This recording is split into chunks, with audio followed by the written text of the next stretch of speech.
Hello and welcome to Daily Dose Radio, a 5-minute-a-day podcast studying the Psalms verse by verse, recorded here in the dining room of the Bible Bistro, located in Sharonville, Ohio. Hey there friends, welcome back to Daily Dose Radio here in the Bible Bistro. And today in the Bible Bistro we're going to be looking at Psalm 36, verses 11 and 12. This concludes Psalm 36 for us, and is a prayer that the psalmist David prays at the end of this psalm, which nicely sort of ties up everything for us. Hey, listen, before we get into our study today, let me just remind you that next week, especially Monday of next week, we're going to have a special day because next Monday is our anniversary. Next Monday we'll be celebrating 9 years on the radio.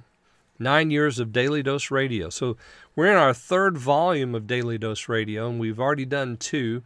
Now we come to the first year of the third volume, which is our 9th year overall of broadcasting Daily Dose Radio. So I hope that you'll tune in next Monday. It's a special day for the Daily Dose Radio, special day for the Bible Bistro.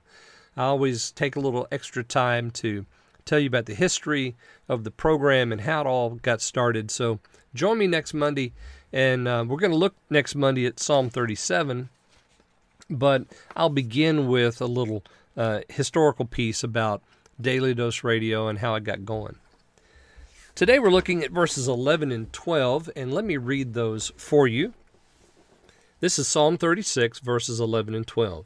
Let not the foot of pride come against me. Let not the hand of the wicked remove me. There are the workers of iniquity fallen. They are cast down and shall not be able to rise. So you notice that David has this prayer.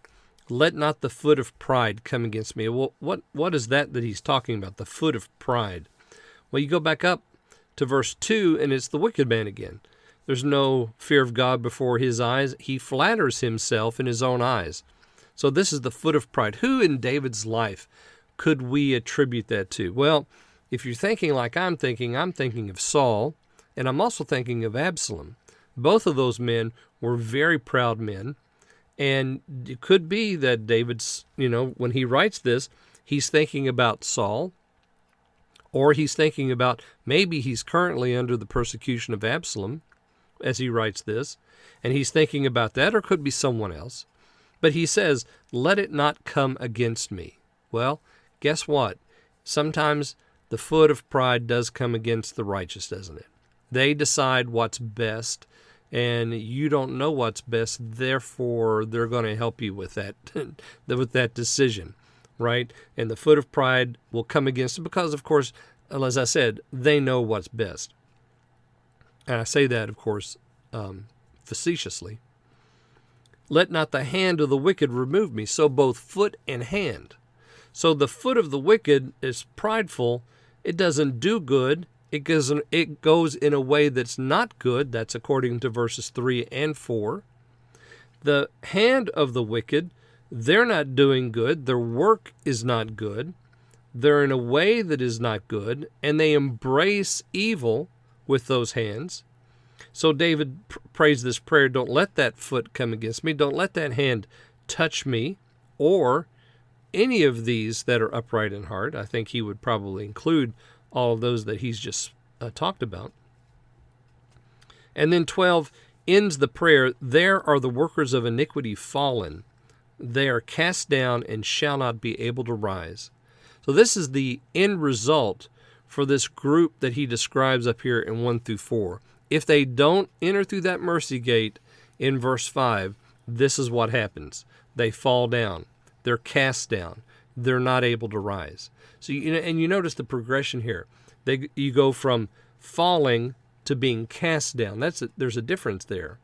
But the longer you walk in iniquity, the longer you walk in your own pride, the more likely it is that you're going to not just fall down, but be cast down by that pride.